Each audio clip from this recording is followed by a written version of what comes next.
pagi adik-adik. Ya, senang sekali hari ini kakak bisa menjumpai adik-adik di dalam sekolah minggu, gitu ya.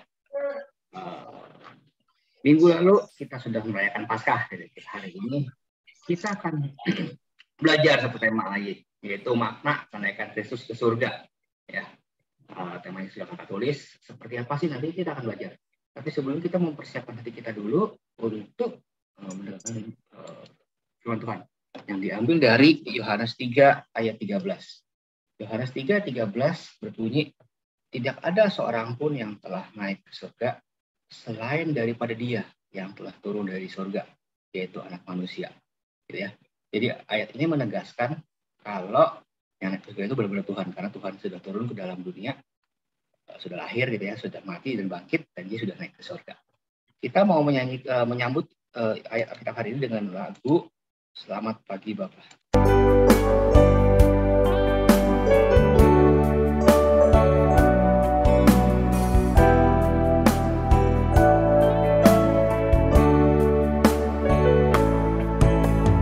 Selamat pagi Bapa, selamat pagi Yesus, selamat pagi Roh Kudus.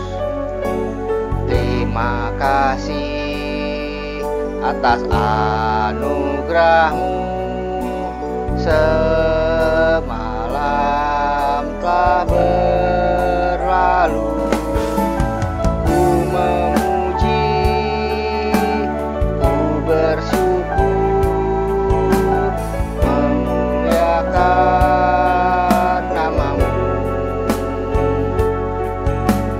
Allah Bapa, Putra Roh Kudus, terima kasih.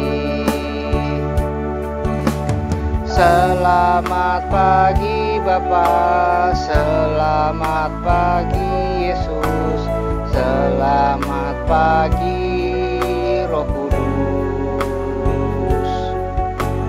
Terima kasih atas anugerah-Mu, semalam telah berlalu. Ku memuji, ku bersyukur, memuliakan nama-Mu. Allah Bapa, Putra Roh Kudus, terima kasih.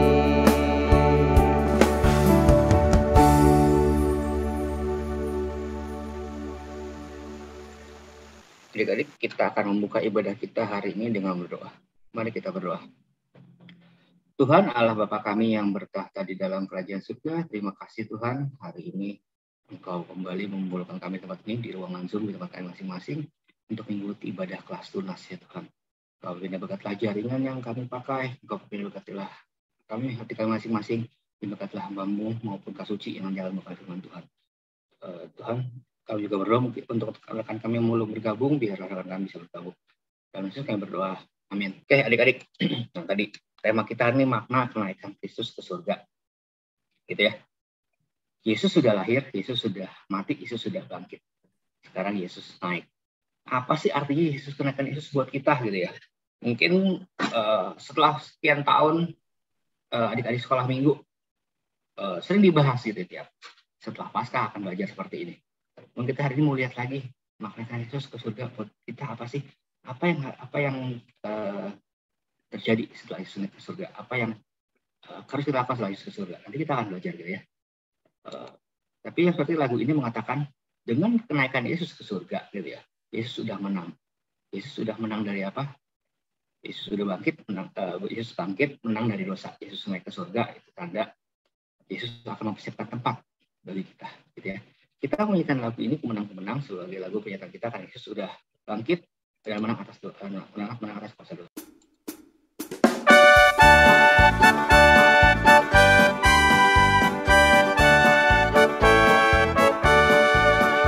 Ku menang bersama Yesus Tuhan. Ku dalam peperangan, ku menang atas segala setan. Haleluya, haleluya, ku menang. Haleluya, dia bangkit. Haleluya, dia hidup. Haleluya, dia naik. Tuhan kudus turun. Yesus ke surga, naik ke surga untuk ngomong ke tempat kita, salah satunya gitu ya. Nah, apa respon kita gitu ya? Kita harus mengucap syukur, kita harus merayakan kenaikan Yesus yang kita rayakan nanti di bulan depan gitu ya. Kita rayakan karena Yesus apa? Yesus udah bangkit, Yesus hidup, dan Yesus juga naik ke surga. Ya, kita mau menyanyikan lagu ini, rayakan Yesus, rayakan.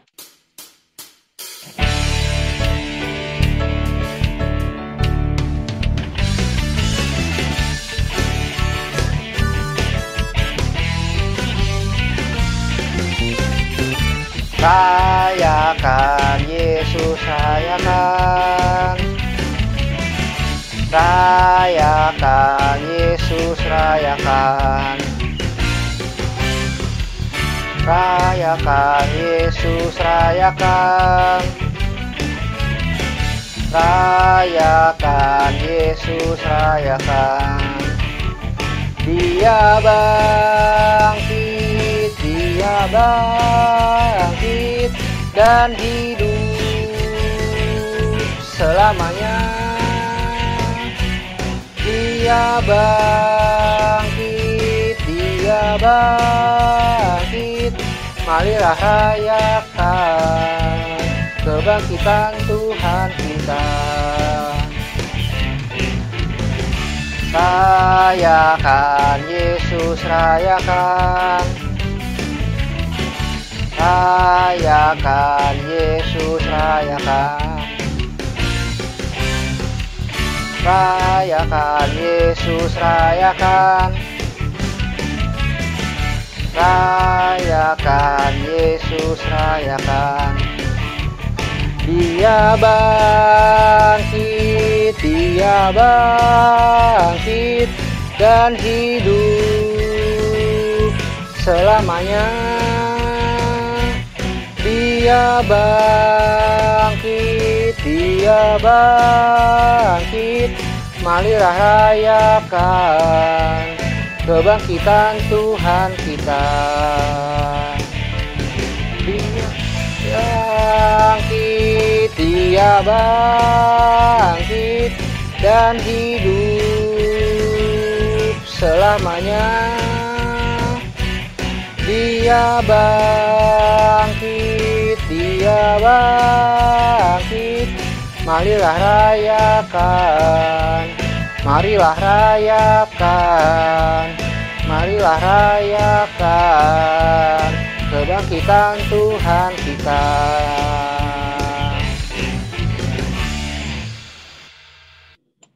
Adik-adik, sebentar lagi kita akan mendengarkan firman Tuhan. Marilah kita mempersiapkan hati kita untuk mendengar firman Tuhan yang akan nanti akan dibawakan oleh Kak Suci. Ya, kita mau mempersiapkan hati kita untuk mendengar firman Tuhan. Kita mau menyanyikan lagu "Ku Mau Mendengar Firman Tuhan".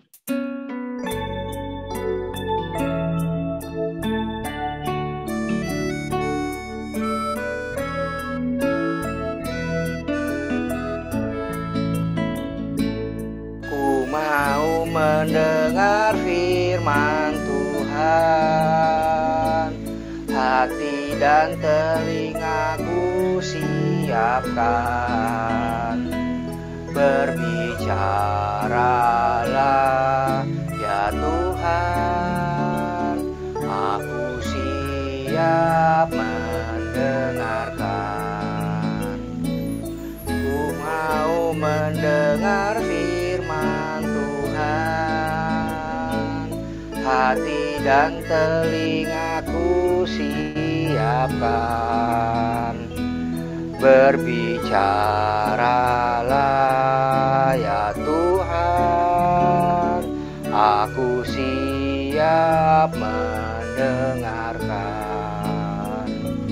Berbicaralah ya Tuhan, aku siap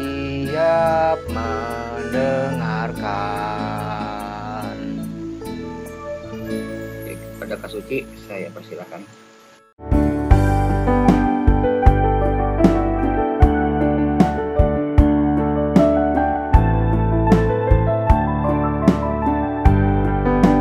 Selamat pagi adik-adik yang terkasih di dalam Tuhan. Kita akan mendengarkan firman Tuhan, tapi mari sebelumnya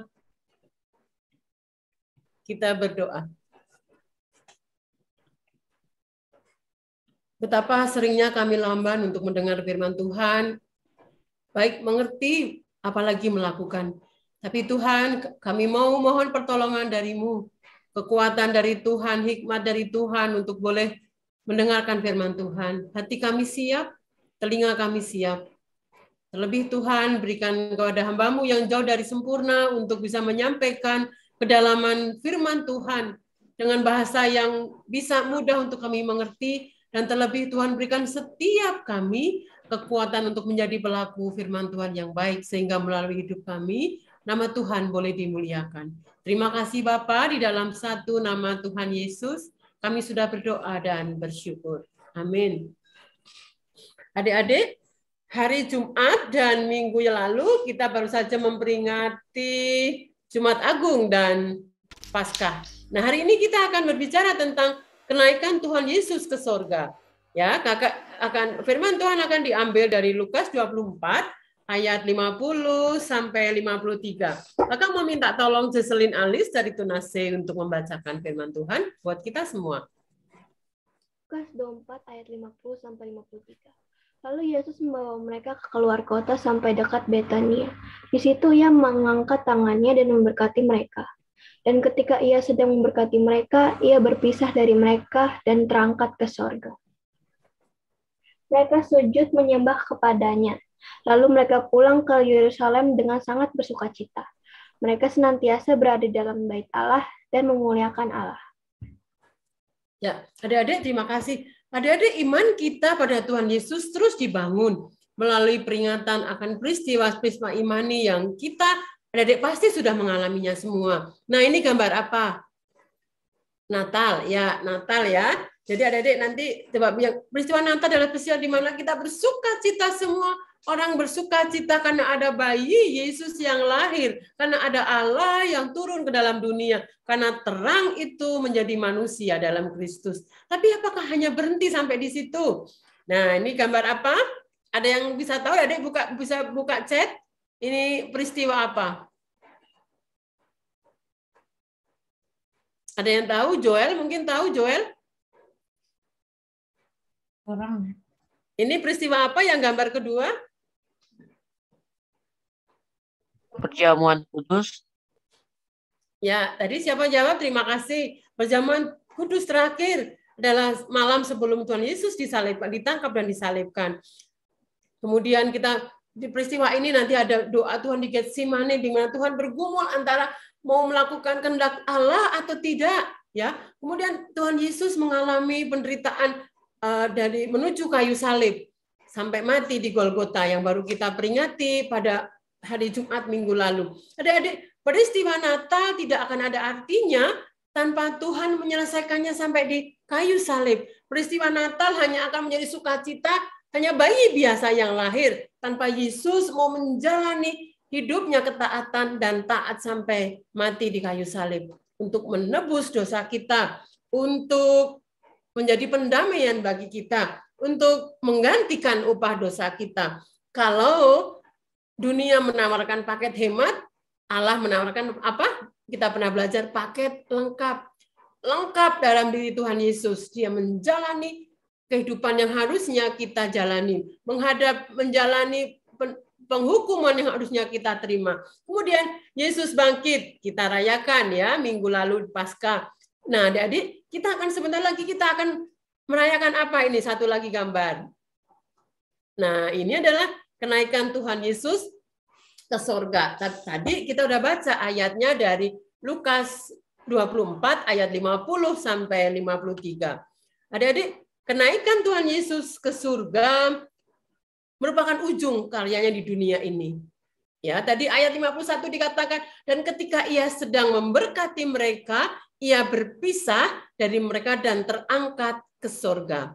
Lukas 9 ayat 51 juga mengatakan ketika hampir genap waktunya Yesus diangkat ke surga, ia mengarahkan pandangannya untuk pergi ke Yerusalem. Walaupun ini adalah ujung karya Tuhan Yesus di dunia, tapi belum merupakan akhir dari karya kasih Allah bagi dunia dan seisinya. Jadi nanti masih akan dilanjutkan dengan peristiwa-peristiwa lain yang menyatakan kasih Allah sampai nanti Yesus datang kembali ke dunia. Kira-kira ada yang tahu setelah Yesus naik ke surga, nanti ada peristiwa apa lagi yang akan kita peringati? Yesus naik ke surga itu 40 hari setelah Yesus bangkit. Nah, setelah itu ada lagi peristiwa. Ada tahu? Ada yang mungkin tahu? Mungkin siapa ya? Pentakosta, Kak. Ya, Pentakosta itu apa ya? Hari apa, adik-adik? Tadi siapa menjawab? Joel ya. Pentakosta adalah turunnya Roh Kudus ya. Jadi ketika walaupun ini akhir ujung dari karya Tuhan Yesus di dunia, belum akhir dari karya Allah bagi seisi dunia. Akan ada peristiwa lain di mana ada Roh Kudus dicurahkan yang akan menolong kita dan akan menjadi penghibur kita menjalani hidup sampai Yesus datang kembali ke dunia. Jadi saat ini adalah saat-saat di mana kita sebenarnya menantikan, menjadi hari-hari penantian Tuhan Yesus datang kembali ke dunia nanti ya. Kenaikan Tuhan Yesus ke surga juga bermakna bahwa mempersatukan Yesus kembali kepada Bapa. Dan karyanya di dunia akan berlanjut dengan tadi pencurahan Roh Kudus yang memimpin orang percaya sepanjang masa sampai Yesus datang kembali. Jadi kita bisa bayangkan pada saat itu murid-murid bersama Tuhan Yesus menyampaikan Injil kemana-mana. Dan ketika Tuhan Yesus naik ke surga, dia mengirim Roh Kudus karena dia kembali kepada Bapa dan mengirim Roh Kudus untuk menolong kita, murid-muridnya, setiap anak yang percaya, setiap orang yang percaya untuk melanjutkan karya Tuhan Yesus di surga. Adik-adik perlu menarik untuk kita pelajari dari ayat Lukas, peristiwa Lukas 24 ayat 50 sampai 53. Nanti adik-adik bisa baca sendiri kembali. Terjadinya di mana? Di Betania. Betania itu ke pinggir ya, itu namanya di Bukit Zaitun. Yesus mengangkat tangan untuk memberkati mereka. Ketika dia naik ke surga, Tuhan bukan naik kemudian bye-bye udah selesai ya. Tugasku udah selesai di dunia ini, halo gitu ya. Tapi dia mengangkat tangan memberkati mereka. Saat menyampaikan berkat itu, Yesus terangkat ke surga dan berpisah dengan para murid. Dan para murid sujud untuk menyembahnya. Nah, dari sini kita belajar bahwa posisi memberkati ini memberikan kekuatan yang luar biasa. Tadi sehingga dikatakan bahwa di ayat yang selanjutnya, murid-murid bersuka cita. Murid-murid meyakini bahwa ada kekuatan yang luar biasa yang mereka peroleh ketika Yesus naik ke surga. Murid-murid meyakini bahwa Yesus akan terus memberkati mereka, baik saat di dunia, sehingga dia bertahta di surga. Dan mereka bersuka cita. Mereka berkumpul di bait suci dan mereka memberitakan Injil. Selalu ada kekuatan yang kita dapatkan dengan meyakini bahwa Tuhan Yesus yang kita sembah, yang kita yakini kita peringati lahirnya di Natal, yang mati sampai di kayu salib di Golgota. Kasih yang sempurna, ketaatan yang sempurna. Kemudian dia kembali ke surga dengan kemuliaan. Menegaskan keilahiannya. Kita pernah belajar bahwa Tuhan Yesus adalah 100% manusia, 100% adalah Allah. Ketika dia kembali ke surga, menegaskan keilahiannya. Dialah yang berkuasa atas dunia ini. Adik-adik, Yesus berasal dari surga. Kemudian dia turun ke dunia dan kembali ke surga. Tadi Yohanes 3 ayat 13, Kak Andrew sudah menyampaikan, tidak ada seorang pun yang telah naik ke surga selain daripada dia yang telah turun dari surga, yaitu Anak Manusia. Allah yang bertahta di kerajaan surga, menguasai surga seluruh ciptaan, turun ke dunia, menjadi manusia, menggantikan kita, mendamaikan manusia dengan Allah. Kemudian dia kembali ke surga. Yesus naik ke surga dalam kemuliaan. Dan dalam ketaatannya ia menuntaskan misi Allah untuk menyelamatkan manusia. Yesus pernah bergumul di Taman Getsemani. Apakah dia akan lanjutkan tugas ini? Berat sekali.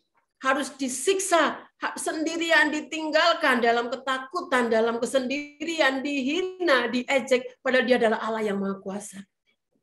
Dia bisa menolak. Tapi Yesus taat menuntaskan misi Allah menyelamatkan manusia. Oleh karena itu ia menerima kemuliaannya dan terangkat kembali ke surga. Dia menjadi pemenang terhadap kutuk dosa, pemenang terhadap segala kuasa yang ada.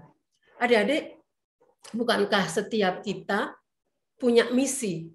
Adik-adik, kakak dan adik-adik diciptakan, ada Kak Ronald, ada Kak Budiman, ada Kak Thomas, Kak Andrew. Setiap kita diciptakan punya misi, Allah punya rencana.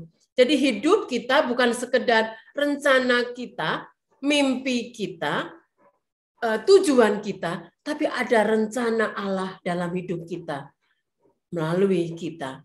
Sehingga ketika kita boleh melihat bahwa Yesus menuntaskan misi Allah, kita pun mari kita menuntaskan misi kita, menuntaskan tugas yang Allah berikan pada kita. Adik-adik bisa belajar dengan baik. Adik-adik nanti bekerja dan menjadi orang tua yang baik. Adik-adik nanti bisa melayani dengan baik. Allah punya rencana yang indah buat adik-adik sekalian. Dan mari kita meladani Tuhan Yesus yang menuntaskan tugas, menuntaskan misi Allah buat hidupnya sehingga kita manusia bisa selamat. Dia menjadi pemenang. Ya. Kemudian Tuhan dimuliakan. Adik-adik nanti sebenarnya bisa baca di Ibrani 1.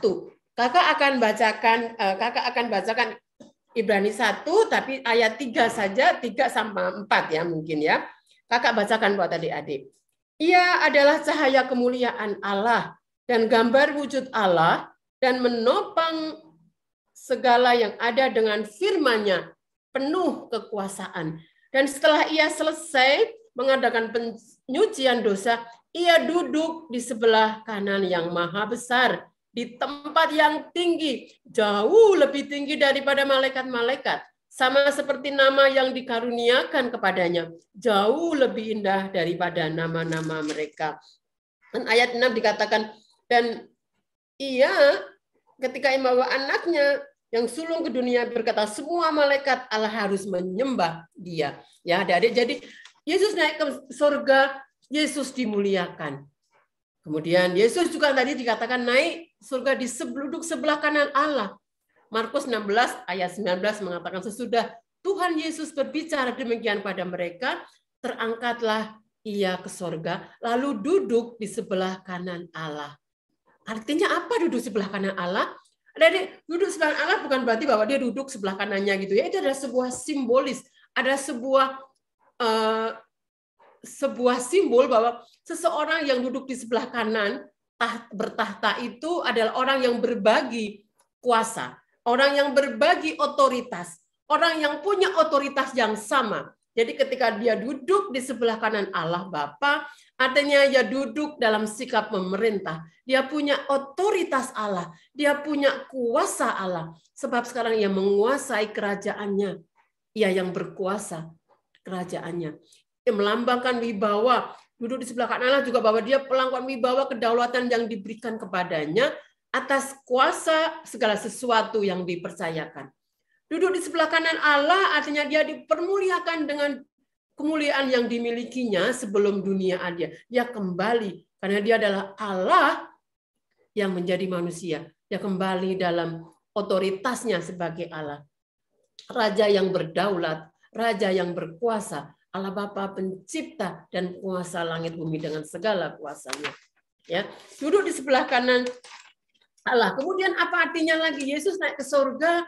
Kemudian tadi dia penuh kemuliaan, dia memberkati, dia memberikan kekuatan, memberikan sukacita. Duduk di sebelah kanan Allah. Tapi Yesus juga yang setelah dia naik ke surga, dia memberikan amanat pada para murid. Ketika Yesus bersama-sama para murid, bersama-sama mereka memberitakan Injil ke banyak tempat. Tapi ketika dia naik ke surga, dia memberikan tugas itu, meninggalkan tugas itu kepada para murid. Markus 16 ayat 20 mengatakan, Mereka pun pergilah memberitakan Injil ke segala penjuru. Dan Tuhan turut bekerja. Nah, ini adik-adik bisa garis bawahi, Tuhan turut bekerja dan meneguhkan firman itu dengan tanda-tanda yang menyertainya.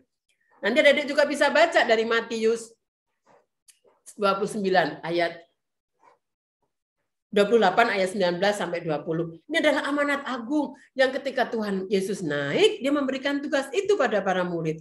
Karena itu, pergilah, jadikanlah semua bangsa muridku, dan baptislah mereka dalam nama Bapa dan Anak dan Roh. Dan ajarlah mereka melakukan segala sesuatu yang telah kuperintahkan kepadamu.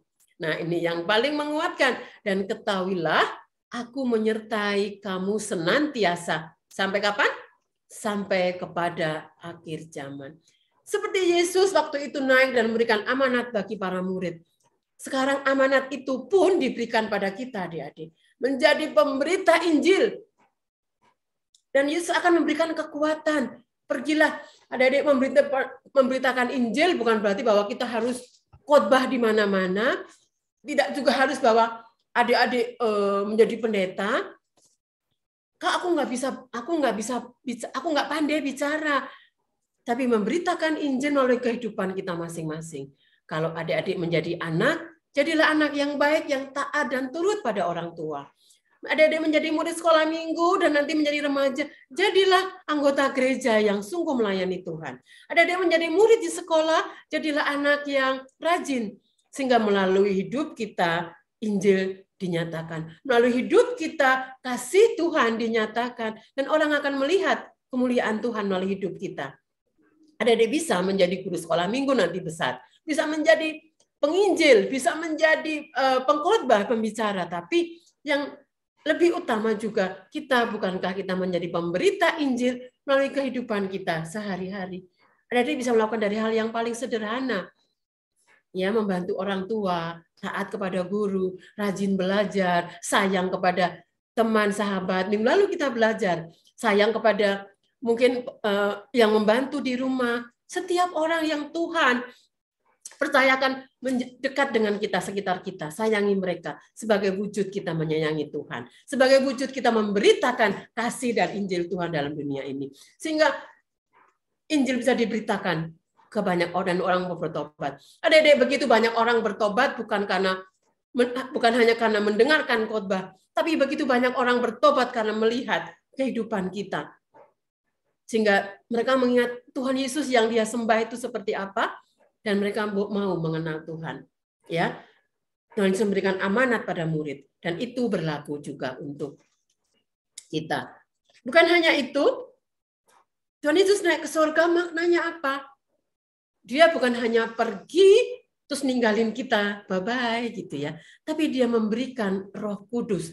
Nanti adik-adik kita akan peringati di hari Pentakosta, di hari turunnya Roh Kudus ya. Itu di sekitar Mei nanti ya, di sekitar Mei. Karena tanggal 26 kita akan merayakan kenaikan Yesus ke surga. Dan 10 hari setelah itu kita merayakan pencurahan Roh Kudus. Yesus berjanji akan memberikan penolong, menghibur yang akan menolong kita menjalani kehidupan sehari-hari. Yaitu Roh Kudus. Kisah Para Rasul 1 ayat 8 mengatakan, tetapi kamu akan menerima kuasa kalau Roh Kudus turun ke atas kamu. Dan kamu akan menjadi saksiku di Yerusalem dan di seluruh Yudea dan Samaria dan sampai ke ujung bumi. Ini menyatakan bahwa menjadi pemberita Injil, menjadi saksi Tuhan, dimulai dari Yerusalem. Yerusalem itu tempat Tuhan Yesus, artinya di rumah, di tetangga, di lingkungan sekolah. Waktu itu kan dilambangkan dengan Yerusalem, kemudian selalu Yudea itu daerah, kemudian Samaria di luar daerah Tuhan Yesus sampai ke ujung bumi. Jadi nyatakan kasih Kristus, saksikan cinta Tuhan dimanapun kita berada, dimanapun adik-adik berada. Kemudian yang keenam, Yesus naik ke surga untuk apa? Untuk menyediakan tempat bagi kita. Ini yang paling indah, bukan? Yesus tidak pernah meninggalkan kita sendiri. Dia memberikan tugas, tapi juga Yesus memberikan kekuatan, Roh Kudus untuk kita boleh menjalankan tugas itu. Amanat agung kita memberitakan Injil, menjadi saksinya ke seluruh dunia. Di setiap tempat Tuhan berikan, di rumah, di sekolah, di gereja, dimanapun Tuhan tempatkan. Yang paling indah lagi menjadi janji Tuhan yang kita pegang teguh. Tuhan Yesus naik ke surga, dia kembali ke surga. Bukan Tuhan Yesus lupa kita dan enak-enak, oh udahlah ya, aku udah di surga. Terserah kalian mau seperti apa. No. Dia pergi untuk menyediakan tempat bagi kita. Kakak selalu amazed gitu. Sampai kadang-kadang nggak bisa ngomong, Tuhan siapa aku gitu ya.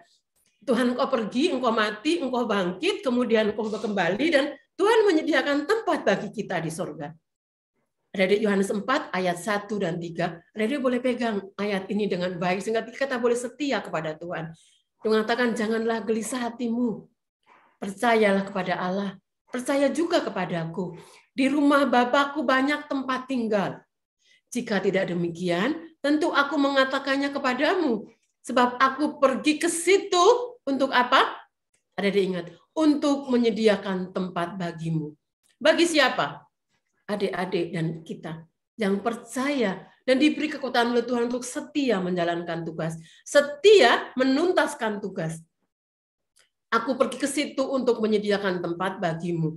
Kakak terkesan sekali dan ingat sejak waktu saya sekolah minggu kalimat ini, sehingga ketika hanya di daerah situ hanya keluarga kakak yang Kristen dan kita suka dihina, kakak tetap setia karena kakak yakin janji Tuhan bahwa Tuhan pergi untuk menyediakan tempat. Ada satu kepastian.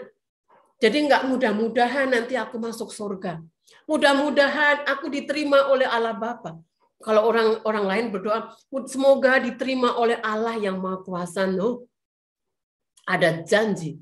Dan itu Tuhan Yesus yang berjanji bahwa aku pergi ke situ untuk menyediakan tempat bagimu. Dan apabila aku telah pergi ke situ dan aku menyediakan tempat bagimu, aku akan datang kembali dan membawa kamu ke tempat di mana aku berada. Sehingga dimanapun aku berada, kamu berada. Adik-adik kita nggak tahu surga nanti seperti apa, nggak penting. Yang pasti surga dari tempat di mana Tuhan Yesus berada. Dan kita dibawa ke situ. Itu adalah janji dan jaminan Tuhan. Pegang erat-erat nanti apapun yang kau alami di masa depan. Pegang janji kita. Yesus yang menang. Yesus yang mati untuk kita. Yesus yang bangkit dan menyertai kehidupan kita adalah Dia yang naik ke surga. Menyediakan tempat bagi kita. Dan Dia akan datang kembali. Membawa kita ke sana. Bukankah itu sebuah pengharapan yang begitu indah? Pengharapan akan datangnya kembali Tuhan Yesus ke surga. Pada Kisah Rasul 1 ayat yang ke-11 dikatakan, dan Ia berkata kepada mereka, hai orang-orang Galilea, mengapa kamu berdiri melihat ke langit? Yesus yang terangkat ke surga meninggalkan kamu akan datang kembali dengan cara yang sama seperti kamu melihat Dia naik ke surga. Adik, sebuah janji bukan? Dia yang naik ke surga, dan Dia yang berjanji akan datang kembali, dan akan membawa kita ke tempat Dia berada. Dia yang memberikan kekuatan untuk kita bertahan dan setia dalam segala keadaan, menuntaskan tugas yang Tuhan berikan. Jadi apa artinya kenaikan Tuhan Yesus ke surga yang disaksikan oleh para murid? Kita akan sampai kepada slide terakhir. Berada di Allah dan memuliakan Allah. Para murid kemudian berani tampil di hadapan masyarakat luas dan pemimpin agama yang sebelumnya mereka takut ketika Yesus mati. Mereka bersuka cita. Mereka membuatkan kekuatan, menemukan kekuatan di dalam Yesus. Dan siap untuk berkarya dalam penyertaan Yesus, memberitakan Injil. Kenaikan Tuhan Yesus ke surga membuat para murid yakin bahwa berkat diberikan. Menjadi kekuatan mereka untuk menjadi saksi kebangkitan dan kenaikan Yesus ke surga. Dan menemukan keberanian untuk sejati menjadi pelayan Tuhan yang baik. Ya, kenaikan Yesus ke surga membuat para murid begitu bersukacita dan berubah, berpengharapan. Mereka berani maju ke depan menghadapi apapun dunia ini. Dan itu juga menjadi tugas kita. Menguatkan kita semua bahwa kenaikan Tuhan Yesus ke surga membuat kita bersukacita. Bersukacita beda dengan senang ya. Bersukacita itu melebihi kesenangan. Karena Rasul Petrus di penjara, tapi dia tetap bersukacita. Bersukacita itu melebihi kebahagiaan karena tidak dipengaruhi oleh apapun. Kenaikan Yesus ke surga membuat kita berani bersaksi. Karena kita yakin kita diberi Tuhan kekuatan, Roh Kudus berkuasa menolong kita bersaksi. Kenaikan Yesus ke surga, kita percaya penyataan Tuhan Yesus sampai dia datang kembali. Tidak masalah kapan, tapi janji Tuhan, ya dan amin. Pasti kita mengamini, kita mengimani. Kita menantikan kedatangannya kembali dengan setia menjalankan tugas, menuntaskan tugas akhir yang Tuhan berikan. Sampai Tuhan datang bilang, kamu hambaku yang setia, kusediakan tempat bagimu. Amin. Kita berdoa. Bapa, kami bersyukur, kami boleh diingatkan bahwa ketika Engkau lahir, Engkau mati bagi kami, Engkau bangkit, Engkau naik ke surga. Tuhan berikan kekuatan bagi kami, Engkau tidak meninggalkan kami sendiri, Tuhan berikan kami Roh Kudus untuk kami boleh menjalani hari-hari kami ke depan dengan kekuatan untuk bersaksi, kekuatan untuk memberitakan Injil melalui hidup kami, kekuatan akan penyertaan Tuhan, sampai kami menantikan kedatangan Tuhan. Dan kami bersama-sama dengan Tuhan, bertemu muka dengan muka, sungguh indahnya. Dalam satu nama Tuhan Yesus, kami sudah berdoa dan bersyukur. Amin. Kakak kembalikan pada Kak Andrew. Oke, adik-adik, tadi kita sudah mendengar firman Tuhan oleh Kak Suci ya, tentang makna kedatangan Yesus surga. Banyak yang harus kita lakukan ya, atau apa yang akan kita terima setelah yang kedatangan Yesus surga. Kali ini kita juga diberikan kesempatan untuk mengembalikan berkat yang Tuhan sudah berikan kepada kita melalui orang tua kita. Adik-adik bisa memberikan persembahan adik-adik, masukkan ke dalam kotak dan yang sudah kita siapkan. Adik-adik bisa masukkan persembahan adik-adik dalam kotak itu. Nanti ketika kita sudah bisa bertemu lagi ibadah di gereja, adik-adik bisa membawa persembahan adik-adik. Atau adik-adik bisa meminta tolong kepada orang tua untuk mentransfer melalui nomor rekening yang ada di layar kaca adik-adik.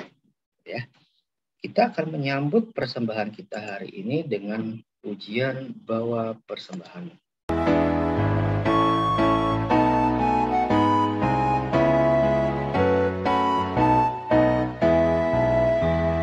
Bawa persembahanmu dalam rumah Tuhan dengan rela hatimu, janganlah jemu.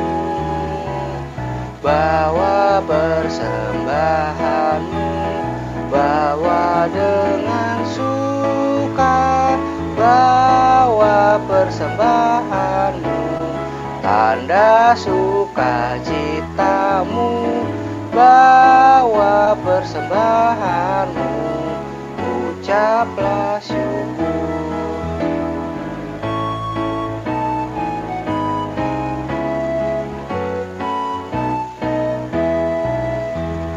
Bawa persembahanmu dalam rumah Tuhan dengan rela hatimu, janganlah jemu.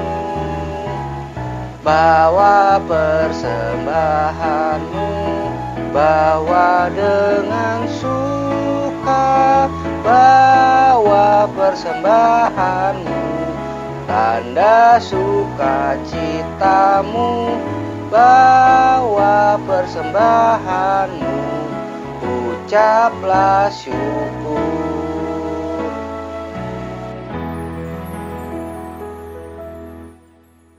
Oke, kita akan tutup ibadah hari ini. Ya, kakak membawakan doa persembahan, nanti doa tutup dan berkat akan dibawakan oleh Kak Suci. Setelah itu kita akan menyanyikan lagu Bapa Terima Kasih. Oke, adik kita akan berdoa. Tuhan Allah Bapa kami yang bertahta di dalam kerajaan surga, terima kasih Tuhan atas firman yang telah kami terima. Tuhan, biarlah apa yang melalui firman dari kami terima, kami bisa memegang firman tersebut dan menjalani hidup sehari-hari. Tuhan, saat ini kami juga telah memberikan persembahan bersama Tuhan merupakan berkat yang Engkau berikan kepada orang tua kami Tuhan saat ini. Sebagian kami kembalikan kepada Engkau ya Tuhan untuk dapat semakin memperluas kerajaan-Mu. Dengan berkatlah tangan-tangan yang akan mengelolanya, biarlah semakin banyak orang-orang yang bisa mengenal Engkau. Dalam Yesus kami berdoa. Tuhan, kami bersyukur kami boleh menutup ibadah kami hari ini. Kami diingatkan kembali akan tugas kami, dan kami akan kembali kepada kehidupan kami masing-masing. Biarlah Tuhan, Roh Kudus-Mu yang akan terus menguatkan kami, menyertai kami, menolong kami untuk menjadi pelaku-pelaku firman Tuhan yang baik, menjadi anak Tuhan yang baik di rumah, di sekolah, di gereja, dan dimanapun Tuhan tempatkan. Tuhan, menolong kami untuk sungguh memuliakan nama Tuhan melalui kehidupan kami sehari-hari. Tuhan, Engkau yang akan terus mengampuni dosa kami ketika begitu banyak hal yang kami lakukan, kami menuruti kemauan hati kami sendiri, tidak sesuai dengan kehendak Tuhan. Tapi biarlah kami kembali ke dalam kehidupan kami masing-masing, kami boleh memegang janji Tuhan, bahwa Engkau yang naik ke surga adalah Tuhan yang akan datang kembali, menjemput kami dan menyediakan tempat bagi kami. Sehingga di mana Engkau berada, kami berada. Terima kasih Bapak, kami sungguh mau menyerahkan hidup kami ke depan dalam tangan Tuhan yang baik. Mari kita mengarahkan hati kita kepada Tuhan. Mari kita menjadi saksi Kristus. Dan mari kita terima berkat Tuhan. Tuhan memberkati kita dan melindungi kita. Tuhan menyinari kita dengan wajah-Nya dan memberi kita kasih karunia. Tuhan menghadapkan wajah-Nya kepada kita dan memberi kita damai sejahtera. Terpujilah Tuhan kini dan selamanya. Bapa, terima kasih.